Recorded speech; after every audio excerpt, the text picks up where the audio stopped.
Welcome to Auntie K's, your favorite radical queer indigenous auntie, bringing you tarot every day. Hello everyone and welcome to Auntie K's Tarot. We are continuing on our journey through my upcoming deck, In a Tarot Far, Far Away.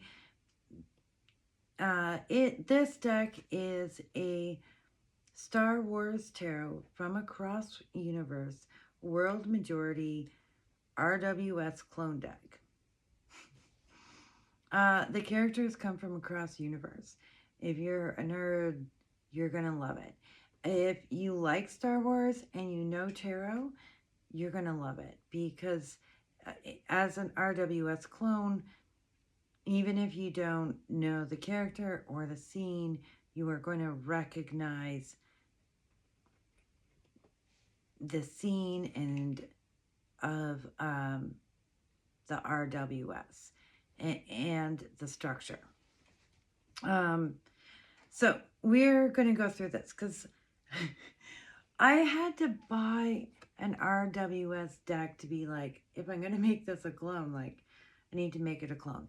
And then I applied the nerd knowledge with the help of two other nerds who like tarot, and one of them's on tarot tube, that's Scholar Bot Tarot, to help me pull this off. So we're at 9, the Hermit, and this, I designed 3 t-shirts. We just covered the Chariot, which was the t-shirt where I was like, this is going to be a tarot deck. Ahsoka was the second t-shirt. She's been updated and made to my loving as a tarot card. Although the concept hasn't changed. So this is the Hermit, Ahsoka in the World Between Worlds. I'm an Ahsoka fan. And so we got to see Ahsoka in the Ahsoka the White outfit during the Ahsoka series, and back in the World Between Worlds. We have not seen the white staff yet, other than in a prophecy or art, both. But we're using it because the Hermit has a white staff, and we know it's going to happen at some point. Ahsoka is force holding her lantern because Ahsoka.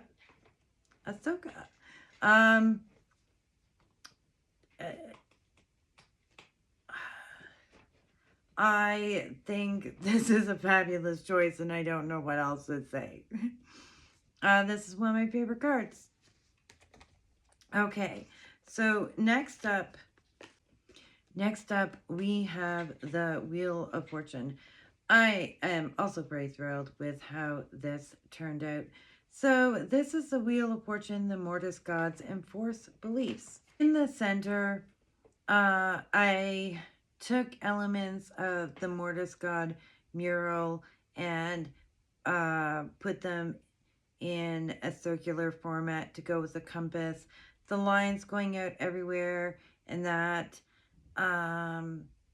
instead of the compass lines, because really they're more like lines between planetary systems than like 4 directions on a compass.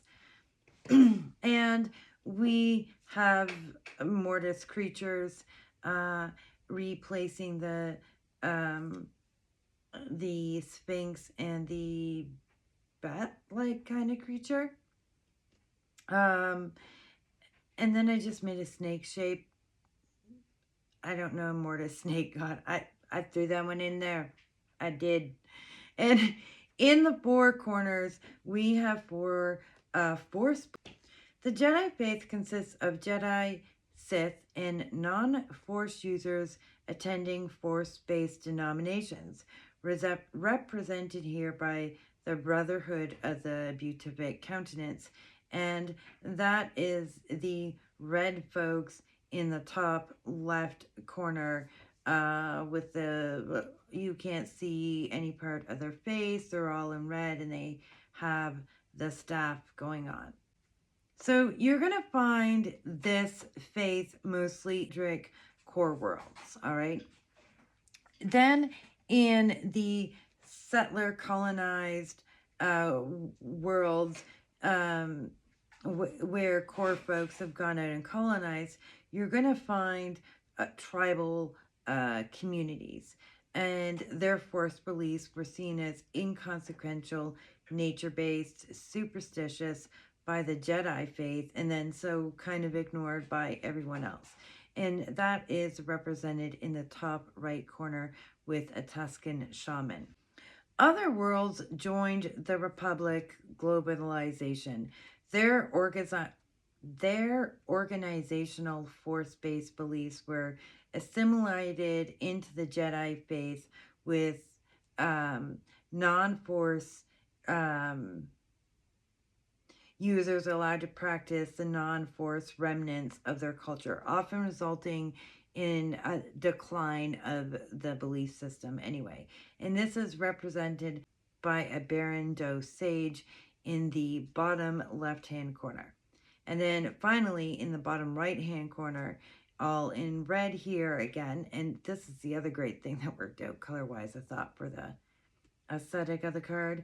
Other worlds' beliefs were seen as dark aligned. Their beliefs were not accepted, often attacked or genocided, and few were part of the Republic. And this is represented here by the Night Sisters, Mother Talzin. Next, we have Justice, and this is Riva, and from the Fortress Inquisitorius on the moon of Nur. So, you'll have seen Riva if you watched Obi-Wan Kenobi. And Riva's backstory is... Do I need to give her... Riva's backstory is that she knows Anakin is Vader because she was a youngling and she survived and became, you know, became this Inquisitor, hunting down Obi-Wan Kenobi so that she could have an opportunity to get close enough to Vader to kill him for justice. This would, of course, bring like an end to Obi-Wan Kenobi's life and the death of many other Jedi so that she could hold her cover to defeat Vader. She fails, of course. But I thought Riva made a good justice, and the Fortress Inquisitorius made a good place to place this justice card, and I used a red banner with the Sith emblem as in replace of the red banner between the two gray pillars. The gray pillars have a lot of similarity, a little less detail in the fortress than in the justice card, but I think it works out. The Hanged Man. I said I rarely broke the rules, but when I did, I make it valid, really valid. You can still recognize that this is the Hanged Man. He's hanging like the Hanged Man.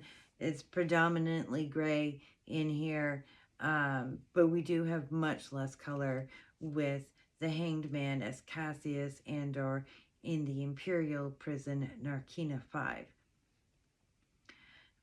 So, one, he's in prison, which I think works, justice, hangman, death, right? But this is Cassian's turning point. This is where that other perspective comes to him, and he understands and he gets it, and he's like, okay, I understand, and I'm gonna lead a revolt to free these people from this prison because we're not getting out of here. It's not just about me. I get it. We have to defeat the system, and then I'm gonna go off to become a rebel. So it's the Hanged Man, but Star Wars. And I think that really works.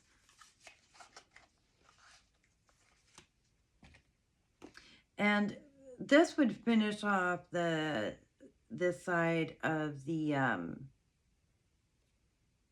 ID card. So we're going to do death here quickly. Hopefully it's quickly. Death. There's a lot to say. Purge Trooper on Mon Cala, Kingly Char, Farron Bar, his disciple Verla, and a child. All right. Obviously, the Purge Trooper doesn't ride a horse, but I put in the same horse the Sith symbol on the black flag in red is, I think, a great callback to this white rose on the black flag. I think the Purge Trooper is the right fit in terms of armor. Mon Cala is a great fit for this ocean, sandy beach, and a city off in the background with the sun shining. And wow, not all these people die in this configuration, this close to each other. This all does happen in one story on Mon Cala, where King Lichar, is killed, and it's really because they're after Farron Bar, who has survived Order 66 and started a cult, and so he made it good for the priest, and Verla is one of his disciples, and the child. I reversed the woman and the child here because Verla would be in front of the child, protecting the child. So we reversed that and gave her a weapon. And so I'm quite proud of this. It took me some, like, okay, what can I do? What are some of my ideas for the death card? And the first thing your eyes come to with the death card is death and the horse and the flag. And so then I was like, Purge Troopers who kill a king. And I've been using Jedi. I need some sort of Jedi or force-based religious group around. And yes, so proud of myself to be like, yes, these are all the pieces. Yes.